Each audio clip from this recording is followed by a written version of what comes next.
One of the most powerful and most subtle ego dramas created by the fallen beings on earth is this idea that there is a specific outcome, physical, material outcome that must be achieved. And it comes in many subtle disguises, but it can and it can be tied to various things. One example of this is the Christian religion after the formation of the Catholic Church. Christianity is the only true religion, and in order for all people to be saved, they must become Christians. Here are these other people, Muslims, who are resisting being converted and baptized as Christians. So they are sure to go to hell. Therefore, it would be better if the Muslims were killed than remaining Muslims and going to hell. Convoluted reasoning, but this is basically what caused the Crusades. And the Muslims had a similar belief that caused them to believe it was justified by God to go to war with the Christians. So here you have two groups of people killing each other in the name of God, and it's the same God, the Old Testament God. So this is just one among many. I mean, capitalism versus communism, scientific materialism versus all religion and spirituality. These are just various versions of this epic struggle. And they're all based on this idea that there's a specific physical outcome that must be attained, and it is of epic importance. In other words, if all people are not converted to Christianity, they will go to hell, the earth will be destroyed, or the devil will take over the world, or whatever you can come up with. And, you know, this epic struggle, these epic battles, they are actually a very good example of how both the ego and especially the fallen beings work, because they try to put you into a catch-22 where there's no way out, or at least there seems to be no way out. It's like the fallen beings want you to go into a certain state of mind, and once you're in it, you can't see a way out of it. So let's look at this with the epic struggle. In the original state, before fallen beings came to Earth, or before you as an avatar came to Earth, when you're in the natural state, you realize that the goal of everything is really your growth in consciousness. And you realize that you grow in consciousness by making choices. You make a choice, then you experience a consequence of that choice, and then you evaluate.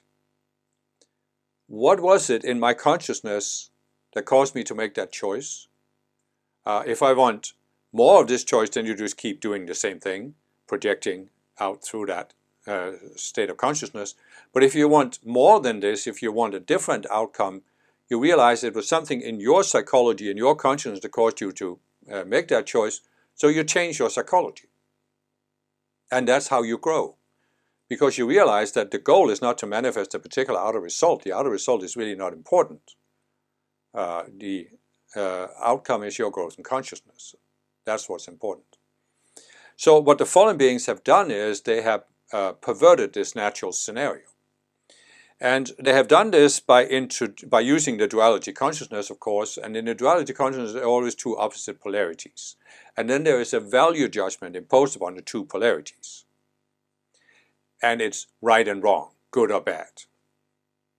So the fallen beings have then projected this into the collective consciousness on Earth, that there is this standard for evaluating choices. And this is based on this value judgment that certain choices and their consequences are right, and certain choices and their consequences are wrong.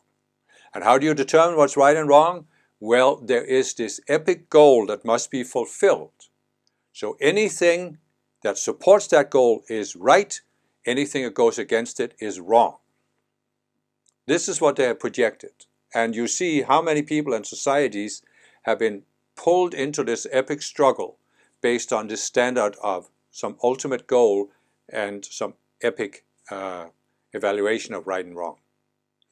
And here's how this becomes a catch-22, because this is what the fallen beings are really trying to do.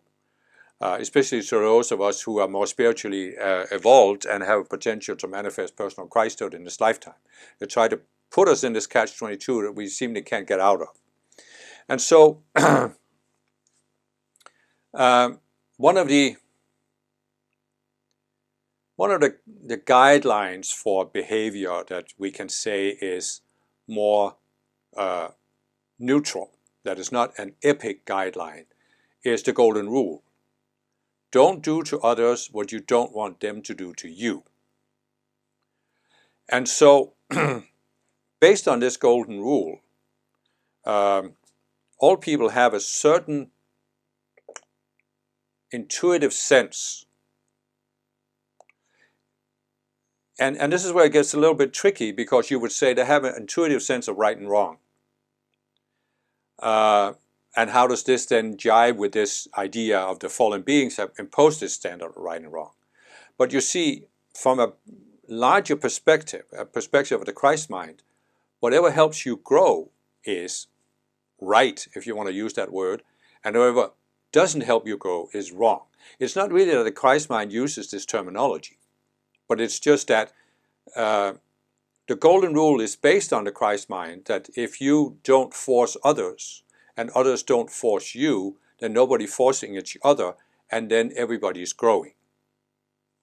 And so what happens is that when people lose a strong connection to the Christ mind, they don't have a conscious awareness of this. They don't, what I just said, that the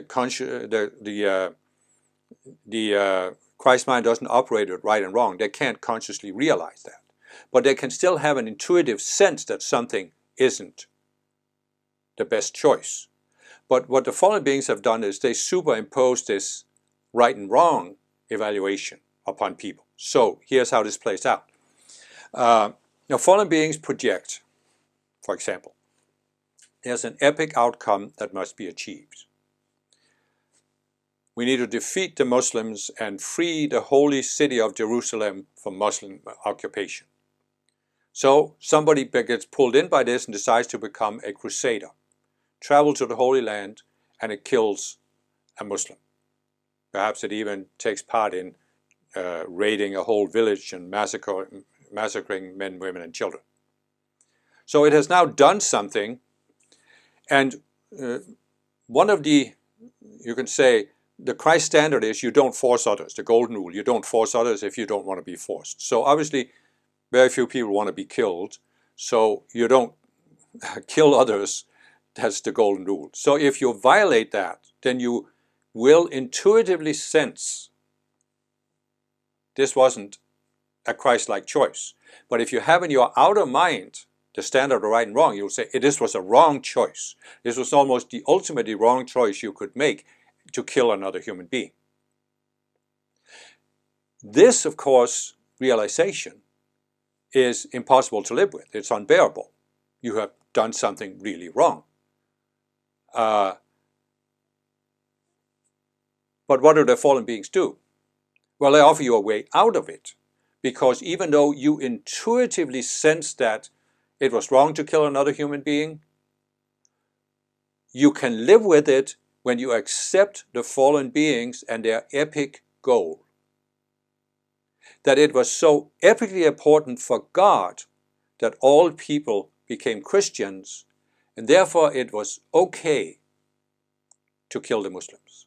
So you now have an intuitive sense from inside yourself that it was wrong to kill another person, but then your outer mind can take the epic mindset and reason, no, it was okay after all because I'm working for God's cause by doing this, and it was just necessary to fulfill God's cause that we kill all the Muslims. And therefore you can suppress the feeling, the intuitive sense, you can suppress it. But you see what you're also doing by doing this? You are suppressing your connection to the Christ mind. You're pushing it away. You don't want to sense the Christ perspective. And this is what puts you in a catch-22. Because now, how are you going to get out of this? You see what I said in the original scenario, the natural scenario. You make a choice, you see a consequence. And then you evaluate, oh, I don't want more of this. So now you look at yourself and say, why did I make the choice? Okay. Then I overcome that in myself. I shift my sense of awareness, and then I can make a better choice. But see, once you have been through the machine of the fallen beings, you can't do that anymore. Because you made a choice to blindly follow the fallen beings. You killed another human being. You experienced the consequence. This doesn't feel right. But now, instead of looking at why did I make that choice? Why did I allow myself to be pulled into thinking it was necessary to kill other people? You're refusing to do this. See, you could say in a certain sense that, okay, so you grew up in a certain society that was dominated by the fallen beings. You were pulled into this whole mentality and you ended up being a crusader and you went to the Holy Land, you killed another person. And then you sensed this was not the best choice. What you could have done ideally is you could have said, okay, why did I do this? Why did I allow myself to believe in this epic mindset? And then you could have changed your mindset and raised your awareness so you didn't believe in this anymore. And then you could have moved on with life. You could have abandoned the epic mindset. But what the fallen beings have done with the whole ends can justify the means mentality is they have said, either it isn't necessary to evaluate why you made the choice, because you just had to make that choice, or you don't need to feel bad about it. And this is a little bit tricky to understand because you got to realize the fallen beings are offering you, the fallen beings are creating a problem. They're getting people to kill each other. But then they are offering people a way out. But the way out has the effect that it boxes you in even more. Because in the original scenario, even you could say, you grew up in a certain society that has this epic mindset, you were led by this to kill somebody, but now you evaluate, you look at your motivation, your level of awareness, you evaluate, how do I transcend this? But when you add this concept that choices can be right or wrong, it's very difficult to do this. I'm not saying it's impossible, but it's very difficult to do this because now, if you admit that killing another person was wrong, you have to feel epically bad about doing this. You are a bad person because you did this. In the original scenario, even if you had been misled into killing somebody, it wouldn't be epically wrong because you could learn from it and use it for growth. But once you get into the epic mindset, it would be so painful to admit that you were wrong that you don't want to admit that you're wrong. So you see, the fallen beings first make it very painful to look at yourself, but then they offer you a way out by saying you don't have to look at yourself because you did the right thing, because the ends can justify the means.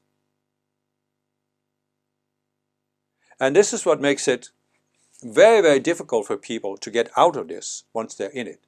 Because the only way to transcend ourselves is to admit that we are not in the highest state of consciousness. And transcendence just means you go higher. It doesn't mean there was anything wrong. It doesn't mean that you did something wrong in the past that you need to escape. Or it doesn't even mean that you're going towards some ultimate goal of being the hero that fulfills God's plan.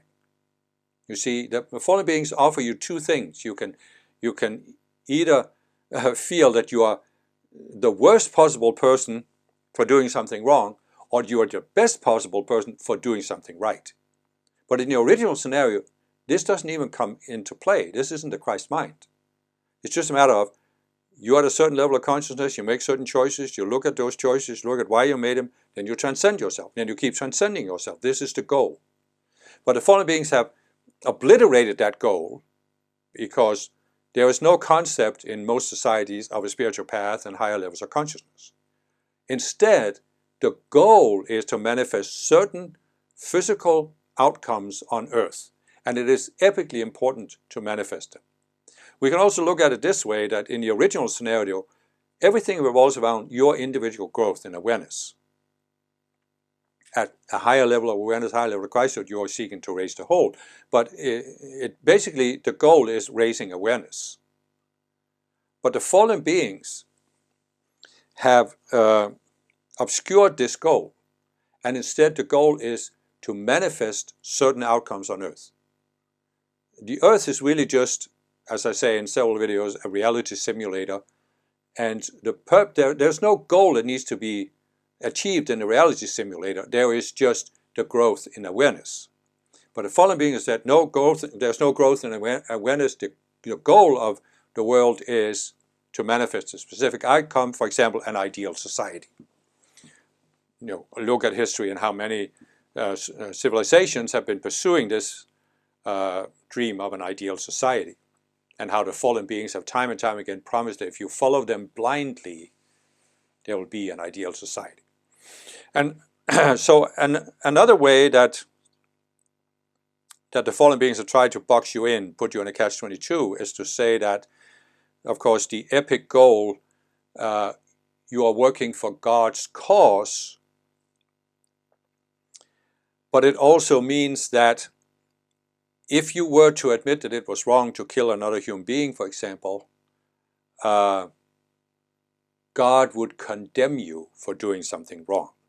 You see, God can reward you by taking you to heaven or condemn you by sending you to hell.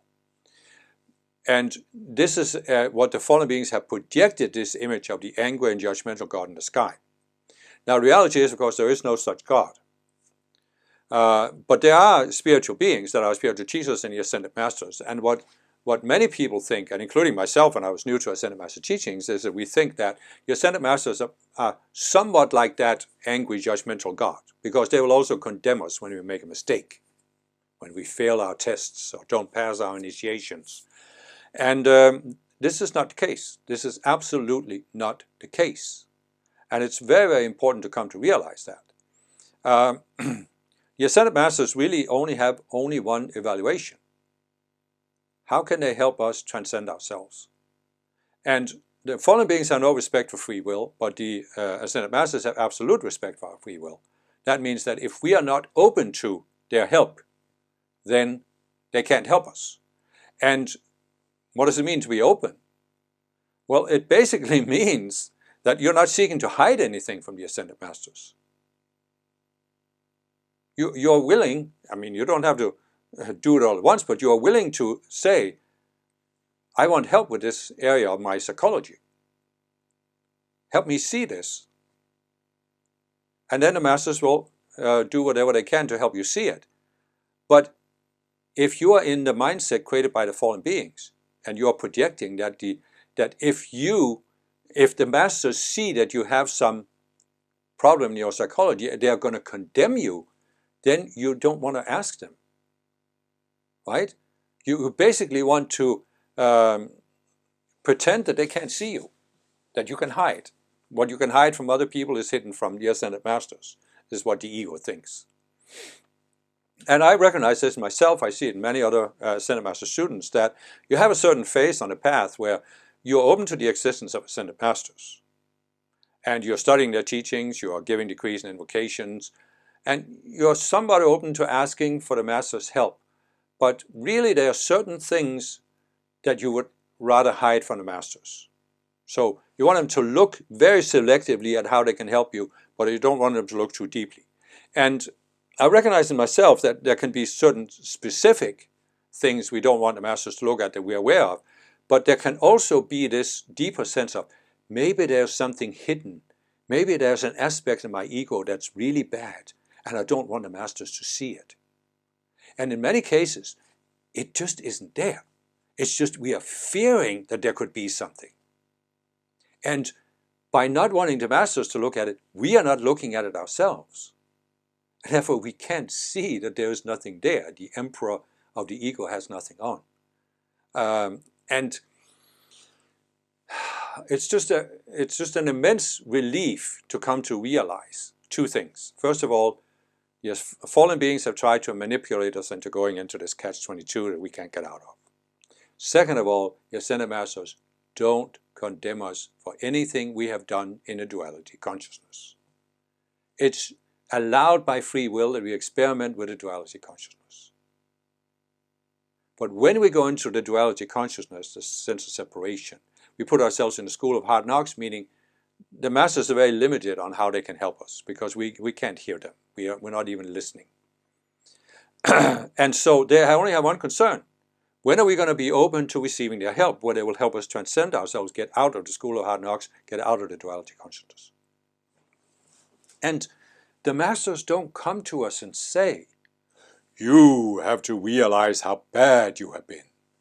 No, they don't. This is what the ego thinks. This is what the fallen beings project at us. This is what the fallen beings will do. They will project at us. They have created the angry and judgmental God in their own image and likeness. But the catch here, the catch-22 again is that how do you get out, let's say, I've talked about these separate selves. How do you escape? How do you free yourself from a separate self? Well, you have to look at it. You have to look at the belief and the decision behind the self and then consciously undo it. So if you think that seeing some imperfection in your life will cause the ascended masters to condemn you, then you can't ask the masters to help you see it, can you? And you don't want to see it yourself if you think you will condemn yourself for having. You see what I'm saying? This is a very, very subtle catch-22. And it's an immense turning point on the spiritual path when you can come to see this and see how nonsensical it is. Because the masters don't condemn us. They just want to help us be free. But the only way we can be free is to see why we are not free right now and consciously let it go. There's another aspect of this, which is that the original scenario. How do we grow? By making choices, experienced, and consequences. There's nothing wrong. Any choice we make, we cannot, in the real scenario, we cannot make a wrong choice. Because any choice we make can be used to help us see something in our psychology and transcend it. And that's growth. But the fallen beings in the epic mindset makes it seem like you can make wrong choices, right? And what's the way out of that the fallen beings offer us? Don't make choices. Just follow us blindly. Do whatever we say. But see, you are not making progress. You're not growing by following others blindly. You only grow by making your own choices and evaluating the consequences.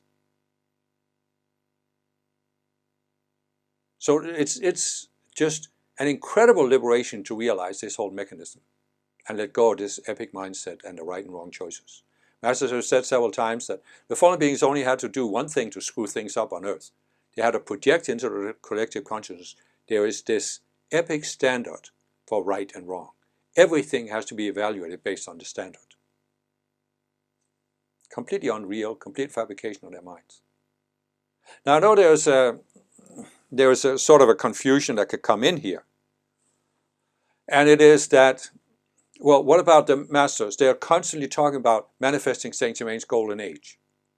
Isn't that, in a sense, an epic goal that the masters have? Well, it's not an epic goal in the way the fallen beings have defined these epic goals. Because Saint Germain, in his mind, has a vision for what it means to manifest a golden age on Earth. And this involves many changes in society. New forms of energy, free energy, new forms of education, and this and that.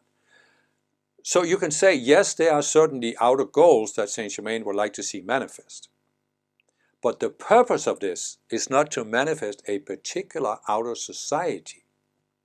The purpose is growth in consciousness.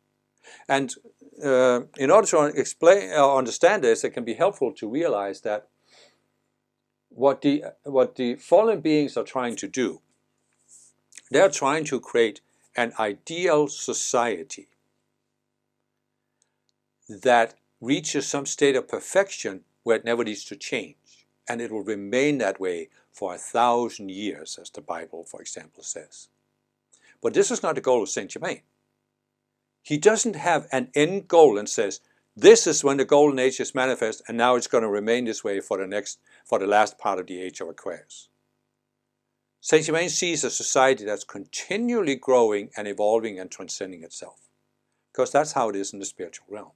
And that's how we move from an undescended sphere to an ascended sphere, by continually transcending ourselves. That is how we start with an individualized sense of self and grow until we reach a greater consciousness. So there is no static goal here. It's only the epic mindset that defines a static goal. And why? Well, because once you have the idea that there's something that's ultimately right, that means that must be perfect. And that which is perfect, how can that change? But you see, in the Christ mind, as long as you're transcending yourself and growing, that is perfection. So there's nothing static in the Christ mind. There's this constant growth, constant self-transcendence. And when you realize that, you realize that what the fallen beings are projecting at us is that we can make a choice that's epically wrong. This is what's embodied in the whole thing of hell. That this supposedly all-good God who created us as sinners can decide to condemn us to hell, where we will suffer for all eternity. Wow. That's a long time. And you see the problem with it. Oh, it's saying there's something that is, we can make a choice that will condemn us to hell forever. In other words, what the fallen beings are projecting is that there are certain choices that are so epically wrong, we can never escape them once we made them. And what the fallen beings are saying, and what is coming from the Christ mind, is there are no such choices. Any choice we make, any choice we could possibly make, can be replaced by making another choice. No matter what choice we could make, no matter how low of a consciousness we make it from, we can always transcend the choice by making a higher choice from a higher level of awareness. There is nothing we can do with our free will that would suspend or abort our free will. But this is what the fallen beings want. They want us to think that once we made a certain choice, we can never escape it. We have now lost our freedom of choice. And that is a complete lie. And it's really the most subtle lie of this whole epic mindset. And once you realize that, it just frees you up in so many ways. I mean, you can, for one thing, you can look at the Ascended Masters and realize they are not condemning you. No matter what choices you might have made in this lifetime or past lifetimes, they're not condemning you for it. They only want to help you make higher choices that cause you to transcend yourself. So what's the point of hiding from them? What's the point of hiding from the teacher? What's, for that matter, the point of hiding from yourself? I mean, the ego really makes you want to hide your ego from yourself so you never see it. But if you don't see it, you can't overcome it. That's the catch-22. You cannot overcome what you're not willing to look at. That's the only thing that can suspend your free will, is that you choose that there's something you're not willing to look at. But you can change that choice anytime, once you realize what's at stake.